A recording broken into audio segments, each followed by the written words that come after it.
In 1861, most people believed that the war would be won in the Eastern Theater.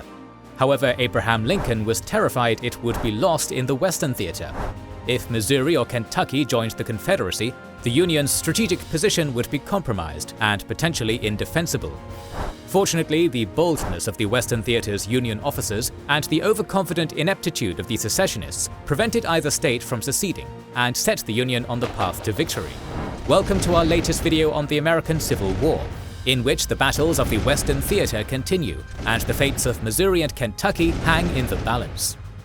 Every week we release 3 new exclusive videos for our members and patrons: the Pacific War, the Eastern Front of World War II Prelude, and many other series, including the War of Spanish Succession, Punic Wars, Iberian Reconquista, Russian Revolution and Civil War, North African and Italian campaigns of World War II, and much more. It has been long overdue, but we have finally created a YouTube channel exclusively for our Kings and Generals podcasts. Please go and check out Kings and Generals podcast, home to the Pacific War Week by Week podcast and the Fall and Rise of China podcast, link in the description and pinned comment. To see those, as well as get access to our exclusive Discord, see our schedule, and get early access to all videos, join the ranks of our patrons and YouTube members via the links in the description and pinned comment. Thanks to our supporters for allowing us to continue doing our dream job.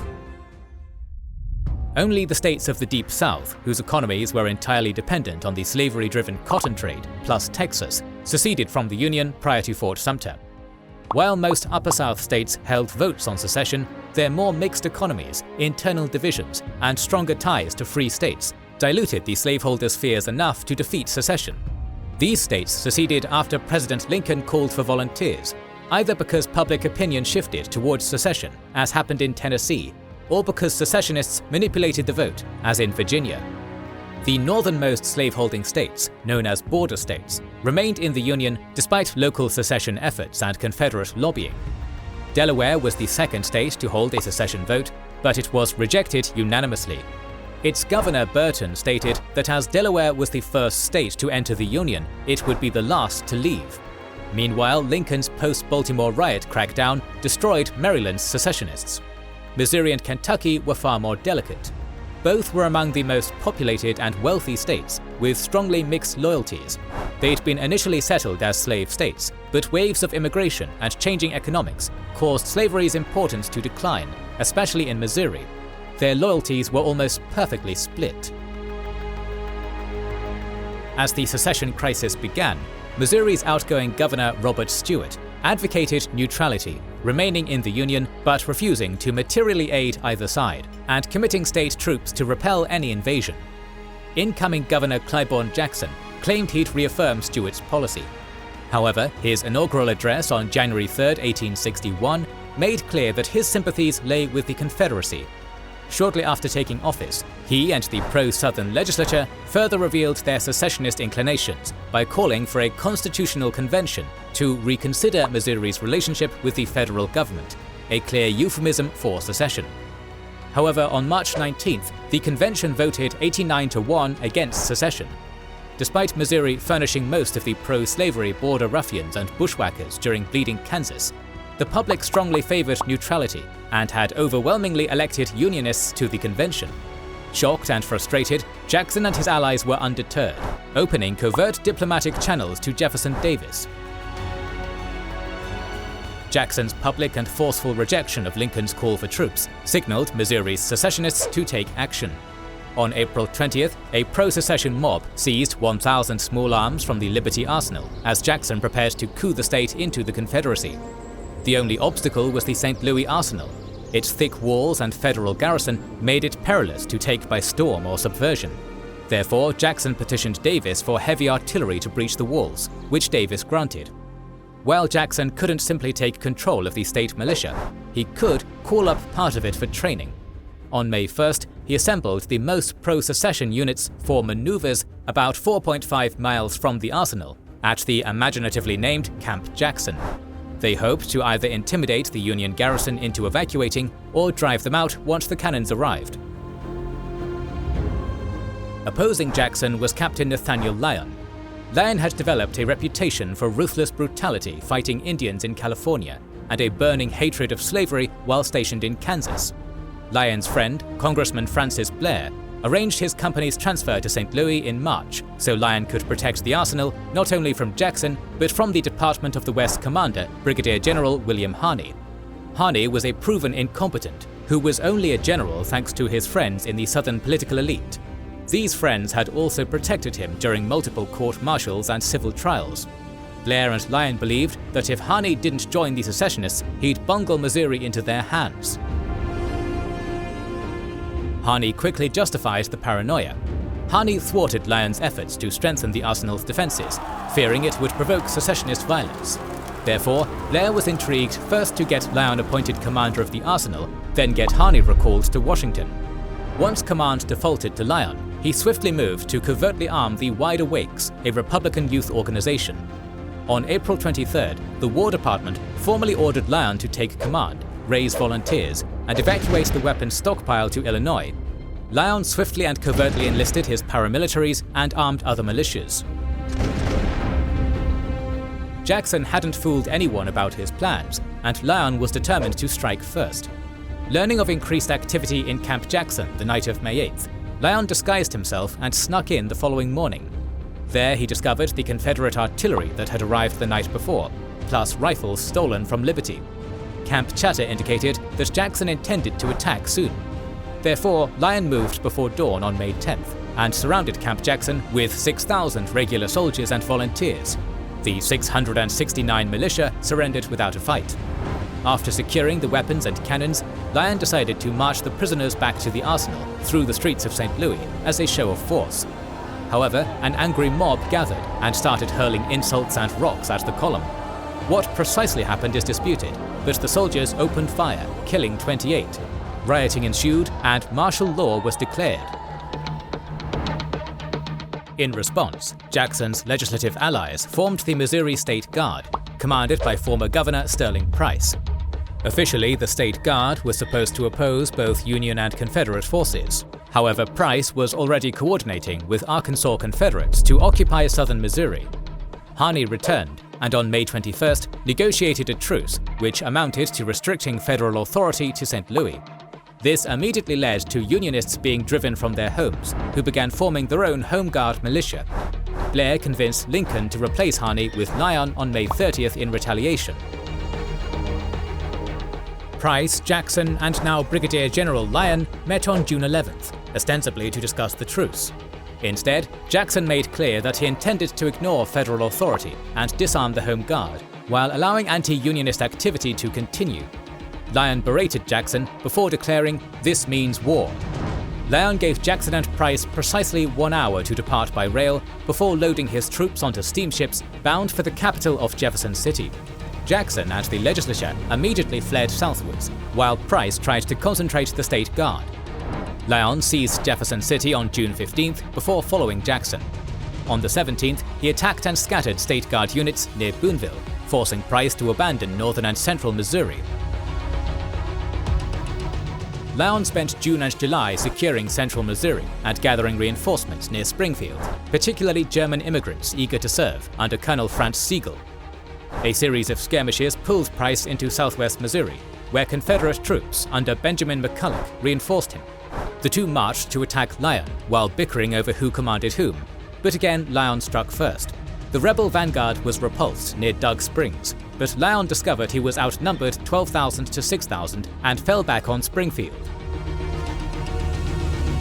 Price wanted to immediately attack, but McCulloch refused due to ammunition shortages and lack of faith in Price's abilities. After Price threatened to attack alone, McCulloch agreed to attack at dawn on August 10th, but heavy rain on August 9th made him cancel. However, Lyon's volunteers' 90-day enlistments were nearly up, and he hoped a surprise attack would do sufficient damage to prevent a rebel pursuit once he had to retreat to St. Louis for reinforcements.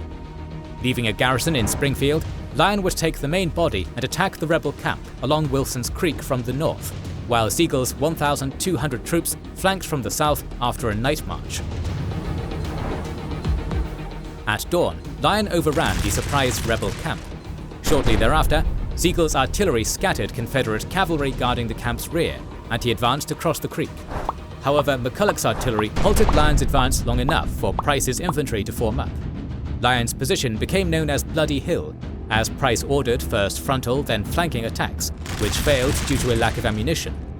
Meanwhile, Sigel lost contact with Lyon and his men were exhausted, so he paused past Sharp's farm to reorient and rest. This gave McCulloch time to organize a counterattack, led by the 3rd Louisiana, who wore the same grey uniforms as the 1st Iowa Volunteers, one of Lyon's units. This misidentification allowed them to march unmolested to Sigel's line and fire point-blank into the flank, immediately routing Sigel's brigade. Lyon had been wounded twice while personally directing his troops. With Sigel routed, the full Confederate force turned on him. Heavily outnumbered, the Federal forces continued to repel attacks until Lyon was shot through the heart while preparing a counterattack. Major Sturgis took command, repelled another attack, then ordered a retreat to Rolla before being overwhelmed. The Union suffered 1,317 casualties to 1,232 Confederate. Price wanted to immediately pursue, but it was impossible due to the scattered cavalry and exhausted infantry. After days of arguing, McCulloch decided that his supply situation and conflicts with Price were too severe to remain, and he returned to Arkansas while Price lethargically marched northward, ironically fulfilling the late Lyon's strategic goal. Across the Mississippi in Kentucky, the birth state of both Abraham Lincoln and Jefferson Davis held strong ties to both the North and South. Consequently, Kentucky Governor Beriah Magoffin and the General Assembly declared neutrality on May 20th, and unlike Jackson, actually meant it. Magoffin repeatedly refused to send help to either side, offered to mediate the conflict, and interfered in both sides' recruitment efforts. Initially, both Lincoln and Davis respected Kentucky's neutrality. The former was terrified that Kentucky's secession would make the North's strategic position untenable and instantly lose them the war. The latter was influenced by Tennessee Governor Isham Harris, whose northern border was indefensible. If Federal gunboats entered the Tennessee or Cumberland rivers, all of northern Tennessee, including Nashville, would be too isolated to defend. Kentucky was his only shield, but only as long as it stayed non-hostile. However, neutrality couldn't last. Union recruiting camps were set up across the border in Ohio and Indiana. The Confederates built forts Henry and Donelson across the border on the Tennessee and Cumberland rivers, while stationing troops yards from the border in the Cumberland Gap.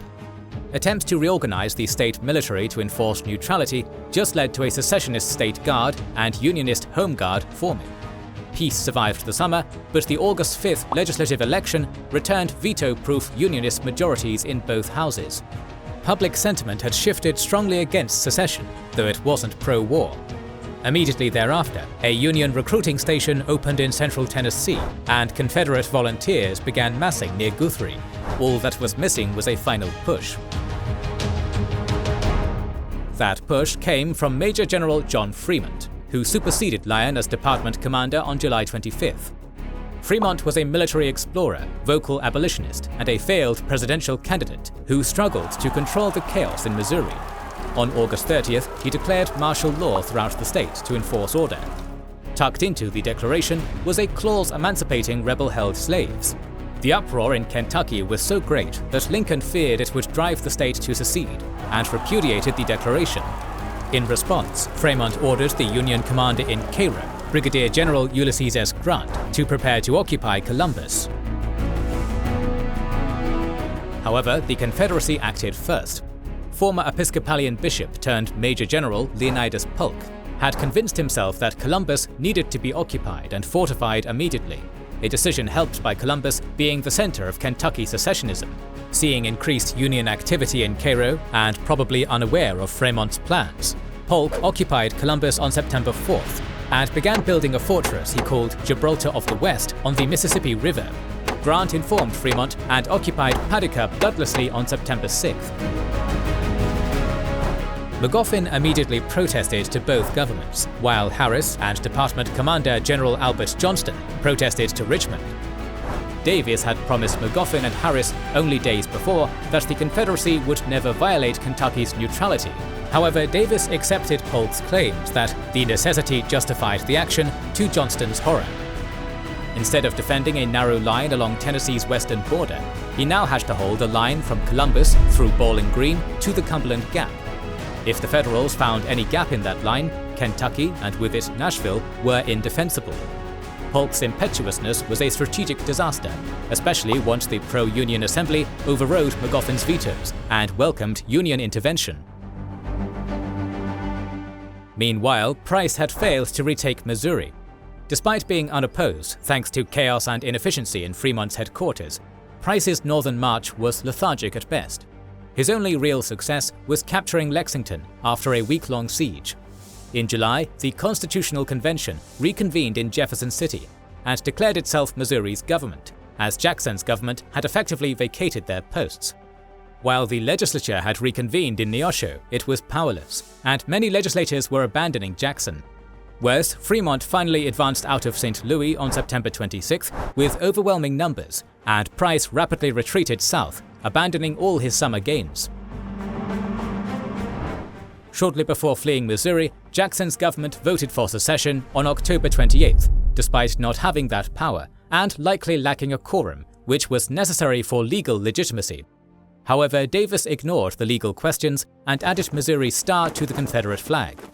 Meanwhile, pro-secession Kentucky politicians met in Bowling Green and declared Kentucky's secession and themselves as its government on November 18th. The move was so clearly illegitimate that Johnston didn't acknowledge them until Davis ordered him to, so the Confederate flag could add a 13th star. Both border states' populations largely ignored the secession declarations, but in truth, their fate would be decided by military force in their southern neighbors.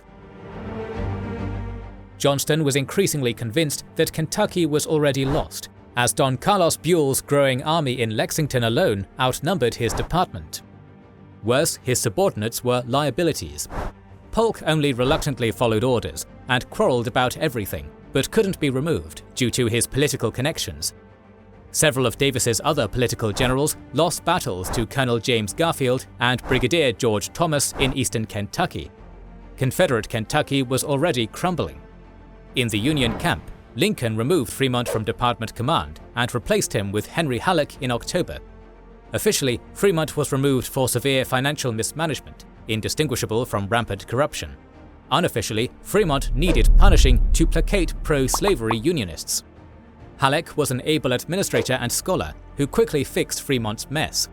However, per orders from General-in-Chief George McClellan, he held off on offensive action until all commands were ready.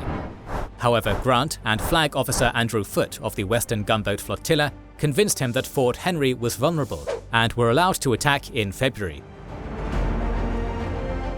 The plan was for Grant's 2 divisions to surround Fort Henry, while Foote covered them. However, it had been constructed in the Tennessee River's floodplain and was half under water when Foote arrived with 4 City-class ironclads and 3 timber-clad gunboats on February 6th. Most of the garrison retreated to nearby Fort Donelson, leaving a token force to man the guns, who surrendered after a 75-minute bombardment. Grant occupied the fort a few hours later. When word reached Johnston, he knew Kentucky was lost. With Federals behind and in front of him, he'd be trapped in Bowling Green if either advanced. Therefore, he ordered a retreat to Nashville before the trap closed. Fort Donelson was heavily reinforced. If it fell, Nashville was also lost.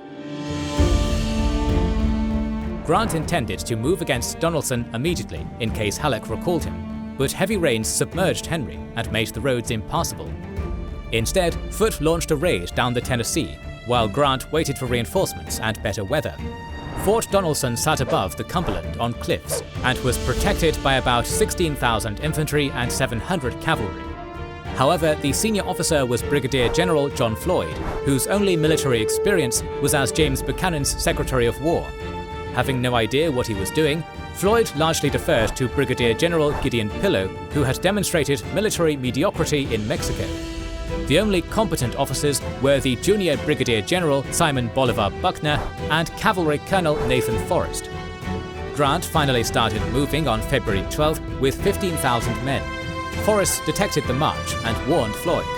The Confederates were spread in a wide ring of trenches outside the fort as Grant arrived. Grant placed his largest division to block Pillow's troops in Dover, while his other division faced the fort.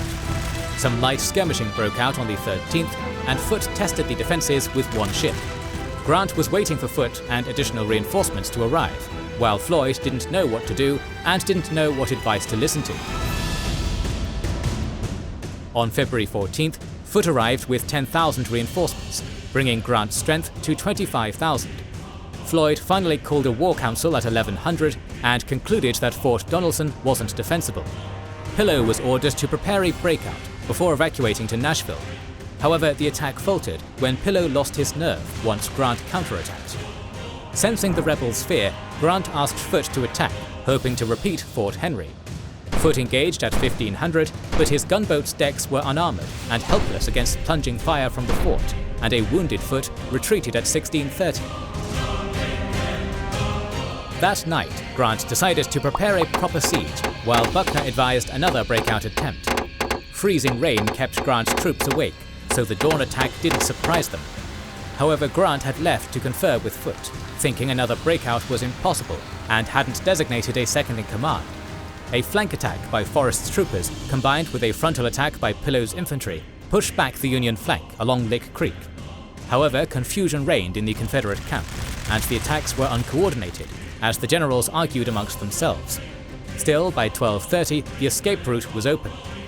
Grant learned of the situation around 1200, after asking Foote to launch a long-range bombardment to confuse the Confederates and encourage his men. He arrived on the scene shortly after Confederate attacks petered out. Correctly surmising that they were preparing to retreat, he reorganized his troops to counterattack, only for Pillow to withdraw back to his starting positions. He believed that his men needed to rest and resupply before attempting the escape, to Floyd and Buckner's horror. This enabled Grant's counterattack to regain all the lost ground and pin them more tightly into the fort, preventing escape. During the night, the Confederates concluded that their position was hopeless. Fearing federal retribution, Floyd passed command to Pillow, who passed command to Buckner. Pillow escaped during the night on a rowboat, while Floyd loaded his staff and Virginia regiments into the last steamer and fled to Nashville, while Buckner agreed to surrender the remaining 13,000 troops. However, Forrest and his cavalry escaped through a gap in the Union lines. Buckner and Grant were West Point friends, and Buckner hoped that would yield generous surrender terms. However, Grant would only offer unconditional surrender, which Buckner begrudgingly accepted. Fort Donelson was the first major Union land victory, and the nation was euphoric. Grant was hailed as a hero for demanding unconditional surrender, just like his first initials.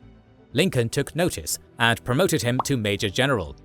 Johnston evacuated Nashville for Corinth, Mississippi. Meanwhile, overwhelming federal numbers in Missouri forced Price to withdraw towards Arkansas continually. In December, Halleck tasked Brigadier Samuel Curtis's Army of the Southwest with finishing him off. Price retreated into Arkansas to avoid being trapped in Springfield in February, leaving a handful of scattered state guard and bushwhacker companies as the only Confederate presence in Missouri. Curtis almost caught Price in a series of skirmishes along the Wire Road before Price reached the Boston Mountains, but stretched supply lines compelled Curtis to rest his 10,500 soldiers along Little Sugar Creek. Price linked back up with McCulloch near Fayetteville, and they immediately resumed their bickering. To stop them, Davis created the Trans-Mississippi Department, placing Earl Van Dorn in charge.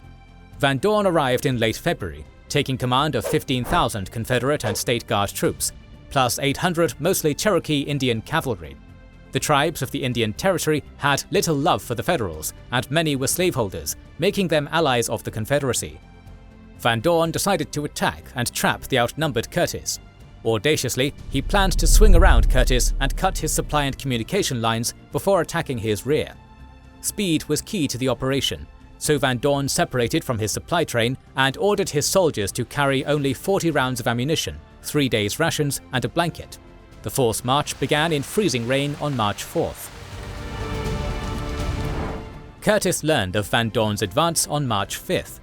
His divisions were out foraging when orders came to reconcentrate.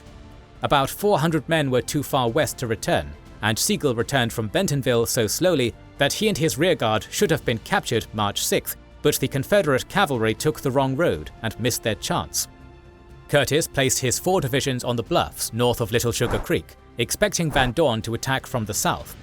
Additionally, trees were felled along the Bentonville detour as a precaution.